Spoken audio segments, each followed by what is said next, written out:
Welcome to target with दीपक। हाय, मैं हूँ दीक्षा।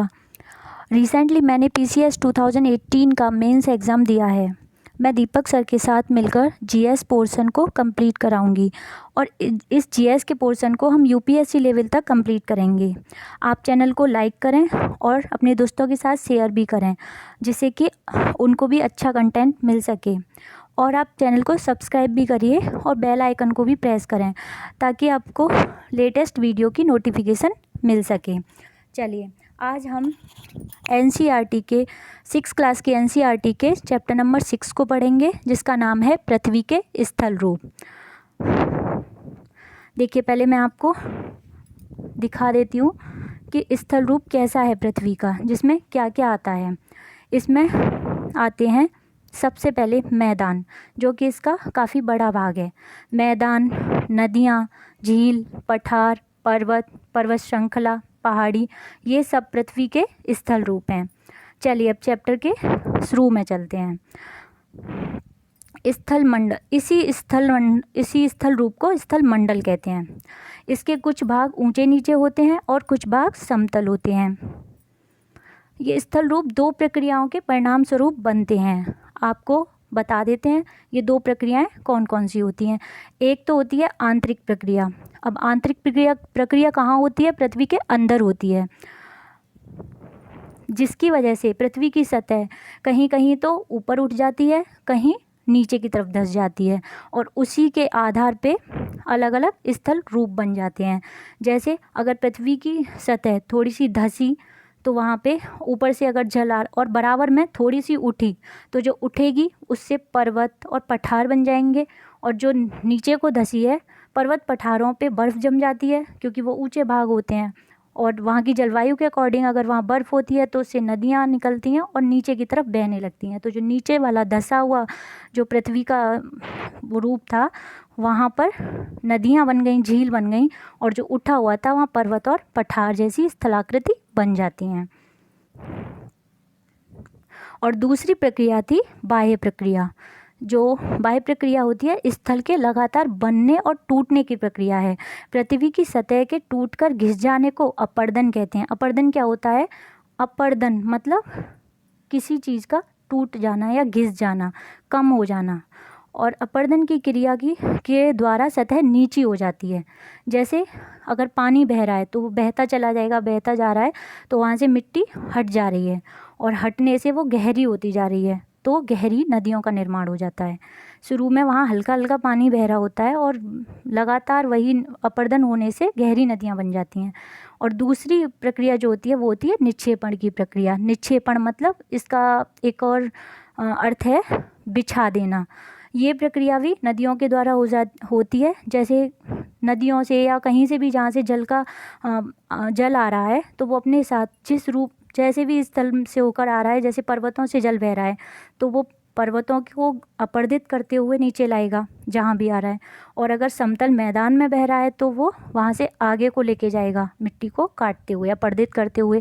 तो पहले वो ले जा रहा काट रहा होता है, आगे जाके वो उसको बिछा दे रहा होता है। जहाँ बिछा रहा होता है उसे निक्षेपण कहते हैं। हम विभिन्न स्थल रूपों को उनकी ऊंचाई एवं ढाल के आधार पर पर्वतों, पठारों एवं मैदानों में वर्गीकृत कर सकते हैं। तो इसके मेन अंतर क्या होता है? उनकी ऊंचाई और उनका ढाल।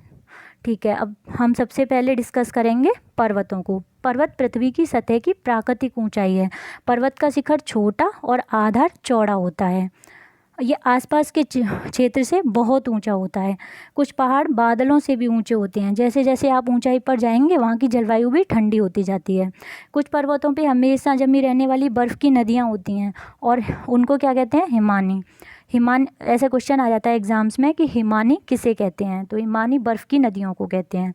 यहाँ कुछ ऐसे भी पर्वत होते हैं जो समुद्र के भीतर भी होते हैं, जिनको हम देख नहीं सकते। जब पर्वत एक क्रमबद्ध रेखा में होते हैं, व्यवस्थित रूप से होते हैं, बहुत सारे पर्वत एक ही पास व्यवस्थित रूप से लाइन में बने हुए होते हैं, उनको श्रृंखला कहते हैं। तो जैसे आप देख सकते हैं ये पर्वत श्रृंखला है। यहाँ पे कई सारे पर्वत एक साथ एक लाइन में हैं, तो इनको कहते हैं पर्वत श्रृंखला। भारत की सबसे नहीं विश्व की सबसे ऊंची पर्वत श्रृंखला है हिमालय पर्वत श्रृंखला, और विश्व की सबसे लंबी पर्वत श्रृंखला है एंडीज पर्वत श्रृंखला। जो एंडीज पर्वत श्रृंखला है वह दक्षिण अमेरिका में है, और जो हिमालय पर्वत श्रृंखला है वह एशिया महाद्वीप में है।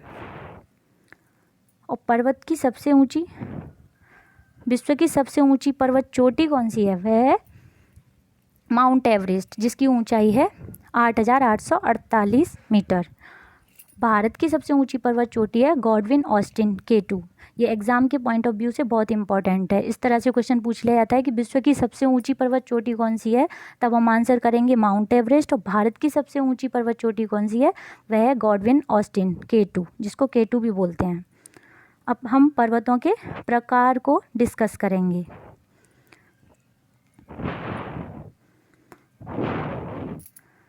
पर्वत 3 प्रकार के होते हैं। नंबर 1 बलित पर्वत, नंबर 2 ब्रह्मोत्स पर्वत, तो नंबर 3 ज्वालामुखी पर्वत। ये जो ब्रह्मोत्स पर्वत होते हैं इनको ब्लॉक पर्वत कहते हैं। हिमालय या आल्प्स बलित पर्वत हैं जिनकी सतह ऊबड़ खाबड़ होती है और शिखर शंक्वाकार होता है। शंक्वाकार मतलब शंकु के आकार का। भारत की अरावली श्रृंखला विश्व की सबसे पुरानी बलित पर्वत श्रृंखला है। अपरदन की प्रक्रिया के कारण यह श्रृंखला घिस गई है। उत्तरी अमेरिका की अपलेशियन तथा रूस के यूराल पर्वत गोलाकार दिखाई देते हैं। इनकी ऊंचाई कम है। ये बहुत पुराने बलित पर्वत हैं। जब बहुत बड़ा भाग टूट जाता है तथा ऊर्ध्वाधर रूप से विस्थापित हो जाता है तब ब्रह्मोत्स पर्वत का निर्माण होता है, यानी ब्लॉक पर्वत बनते हैं। अभी ऐसा हम समझ सकते हैं ऊर्ध्वाधर रूप से मतलब कुछ पृथ्वी का कोई भाग टूट जाए और वह ऊपर की तरफ उठता हुआ विस्थापित हो जाए, मतलब फैल जाए, उसे ब्रह्मोत्स पर्वत या ब्लॉक पर्वत कहते हैं। ऊपर उठे हुए खंड को उत्खंड कहते हैं, हास्ट, तथा नीचे धसे हुए खंड को द्रोणिका भ्रंश यानी ग्रावेन कहते हैं। यूरोप की राइन घाटी तथा बायसेज पर्वत इस तरह के पर्वत तंत्र के उदाहरण हैं। तो अभी हमने क्या पढ़ा? हमने पढ़ा बलित पर्वत के उदाहरण कौन कौन से हैं। बलित पर्वत के उदाहरण हैं हिमालय, और ब्लॉक पर्वत के उदाहरण हैं राइन घाटी और बॉसजेस पर्वत। अब हम तीसरे प्रकार का पढ़ेंगे ज्वालामुखी पर्वत। ज्वालामुखी क्रियाओं के कारण जो पर्वत बनते हैं उनको ज्वालामुखी पर्वत कहते हैं। इसका एक उदाहरण है अफ्रीका का माउंट किलिमंजारो तथा जापान का फ्यूजियामा पर्वत। ये आप देख सकते हैं ये पर्वत कैसे बनते हैं। पृथ्वी के अंदर से, मैं आपको दिखा देती हूँ, पृथ्वी के अंदर से मैग्मा प्रेशर के वजह से बाहर निकलता है, और बाहर निकल के उसमें से जो भी लावा निकल रहा होता है वो बाहर आके फैल जाता है। वो अलग अलग तरीके से फैलता है। कहीं पे बहुत सारा मैदान के रूप में फैल जाता है और वो ठंडा हो जाता है तो वो पठार बन जाता है, और कभी कभी वह एकदम सीधा शंक्वाकार रूप में जमा चला जाता है ऊपर की तरफ, बिल्कुल पर्वत जैसी शेप बन जाती है। ये आप देख सकते हैं ये पर्वत जो है ये ज्वालामुखी पर्वत है। ठीक है, अब हम बताएंगे आपको कि पर्वतों के लाभ क्या होते हैं। पर्वत क्या हैं ये तो हमने बता दिया, कैसे बनते हैं ये भी हमने पढ़ लिया। अब हम बताते हैं पर्वतों के लाभ क्या होते हैं। पर्वत हमारे लिए बहुत ज़्यादा लाभदायक होते हैं, और सबसे बड़ा इनका हमारे लिए लाभ ये है कि ये जल के संग्रहागार होते हैं, यानी कि जल को इकट्ठा करके रखते हैं। बहुत सी नदियों का स्रोत पर्वतों में स्थित हिमानियों में होता है, क्योंकि पर्वतों के ऊपर बर्फ़ जम जाती है, उनमें इकट्ठा बहुत सारा भाग बर्फ़ का होता है। वहाँ से फिर धीरे धीरे वह जल पृथ्वी पे आने लगता है और वो नदियों का रूप ले लेता है। झरने और जलप्रपात ये सब पर्वतों की देन है। जलाशयों के जल को लोगों तक पहुंचाने का काम भी पर्वत करते हैं, क्योंकि पर्वतों पे जो हिमानी होती हैं, बर्फ़ जो इकट्ठी होती है वह पृथ्वी तक कैसे पहुंच रही है। ऊंचा भाग है पर्वत, तभी तो नीचे जा रही है वह बहकर। तो ये काम किसका है? पर्वतों का है। पर्वतों के जल का उपयोग सिंचाई और पनबिजली के उत्पादन में किया जाता है। नदी घाटियाँ तथा वेदिकाएँ कृषि के लिए भी उपयुक्त होती हैं। नदी घाटियों से जल का उपयोग अच्छे से किया जा सकता है। पर्वतों में अलग अलग प्रकार की वनस्पतियाँ और जीव जंतु पाए जाते हैं जो जैव विविधता का अच्छा स्रोत है। जिससे हमारी पृथ्वी पे तरह तरह के जीवों का जीवन संभव हो पाता है। कुछ जीव जंतु ऐसे होते हैं जो पर्वतों पे ही रह सकते हैं, और कुछ वनस्पति भी ऐसी हैं जो वहीं की जलवायु में उग सकती हैं, मैदानों में नहीं। पर्वतों पे तरह तरह के वन पाए जाते हैं, और उन वनों से हमें ईंधन, चारा, आश्रय और दूसरे उत्पाद जैसे गोंद, रेजिन इत्यादि प्राप्त होते हैं। पर्वत हमारे लिए सैलानियों के लिए भी बहुत उपयुक्त स्थान है। मतलब इसका क्या हुआ, इससे पर्वतों से हमको हमारे आय का स्रोत बढ़ता है। जो लोग पर्वतीय क्षेत्रों में रहते हैं वे लोगों को वहाँ पे मतलब सैलानी वहाँ घूमने आते हैं, वहाँ की प्राकृतिक सुंदरता को देखने आते हैं, और इससे लोगों को लाभ होता है जो पर्वतीय क्षेत्रों में रह रहे होते हैं। चलिए अब हम आगे पढ़ते हैं। स्थल का दूसरा रूप वह है पठार। पठार उठी हुई एवं सपाट भूमि होती है। उठी हुई तो होती है, समतल से मतलब मैदान से तो ऊंची होती है, लेकिन पर्वतों से नीची होती है। और उनकी जो बनावट होती है, पर्वत शंक्वाकार होते हैं। पर्वत शंक्वाकार होते हैं, और जो पठार होते हैं वो चपटे होते हैं, सपाट होते हैं।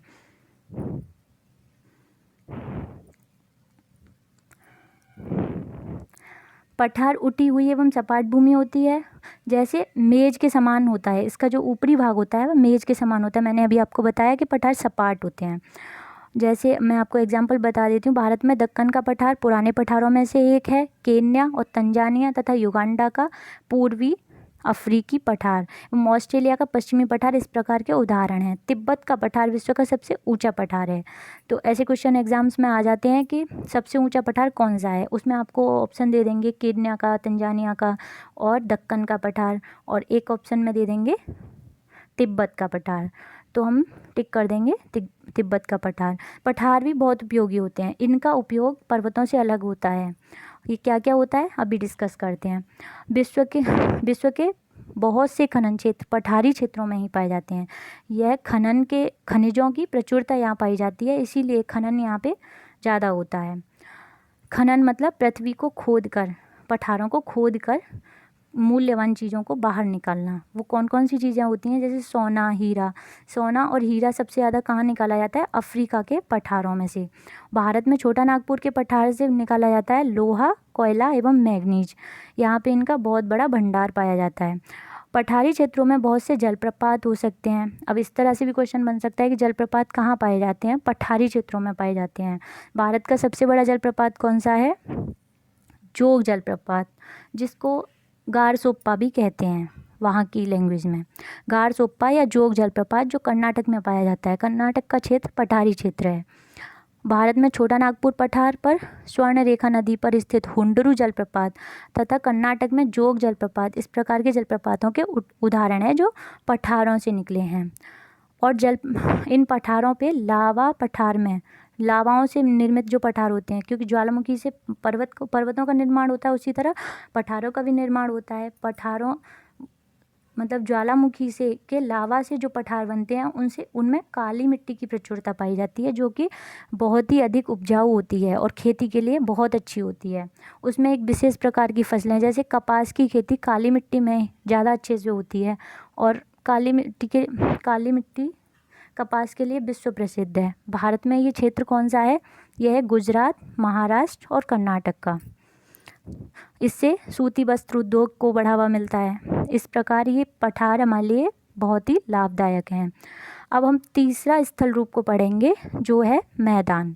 मैदान समतल भूमि के बड़े भाग होते हैं। वह सामान्यतः माध्य समुद्री तल से 200 मीटर से अधिक ऊंचे नहीं होते हैं। अभी हमने क्या पढ़ा कि हमने पढ़ा 600 मीटर से ऊंचे पर्वत होते हैं, और 200 से ऊंचे और 1000 तक की ऊंचाई वाले पठार होते हैं। लेकिन उनकी एक मतलब अभी मैंने कहा कि 600 से ऊंचे पर्वत होते हैं और पठार 1000 मीटर तक की भी ऊंचाई होती है। तो ये ऐसे कैसे बता रहे हैं, ये इस तरह से बता रहे हैं, उनकी आकृति का भी अंतर होता है।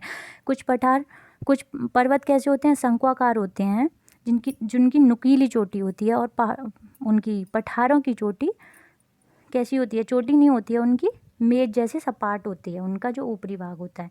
अब हम पढ़ रहे हैं मैदान। मैदान 200 मीटर से अधिक ऊंचे नहीं होते हैं।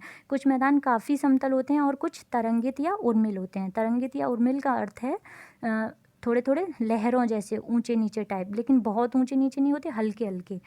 और अधिकांश मैदान नदियों तथा उनकी सहायक नदियों द्वारा बने होते हैं। नदियाँ पर्वतों से, पठारों से जो जल को लेकर आती हैं उसका निक्षेपण कर देती हैं एक जगह। वहाँ पे एक लेवल, एक मतलब समान लेवल का जो मैदानी भाग बन जाता है उसी को मैदान कहते हैं।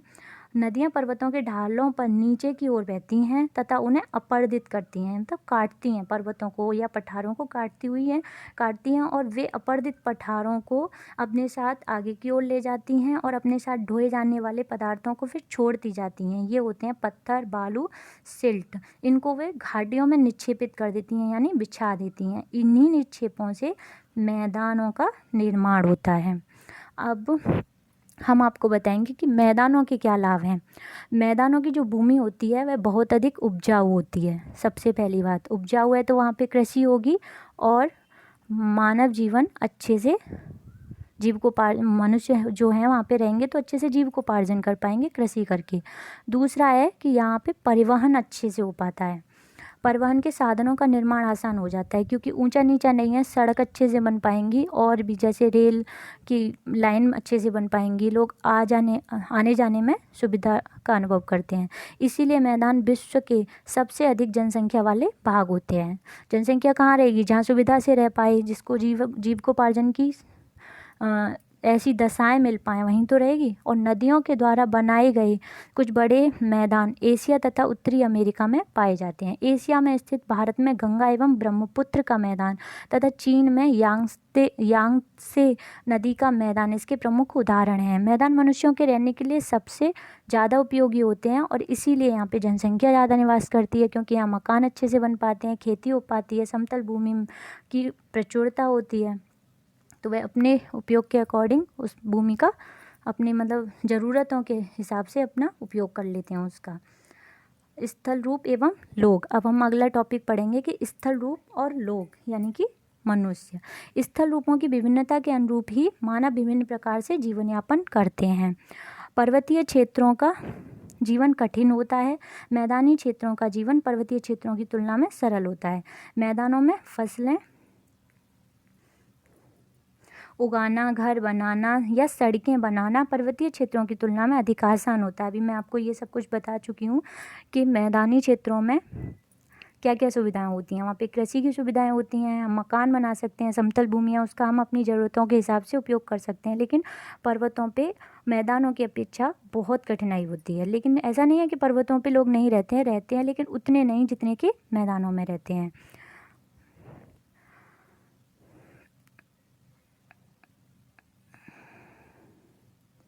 अभी मैं आपको ये बता देती हूँ।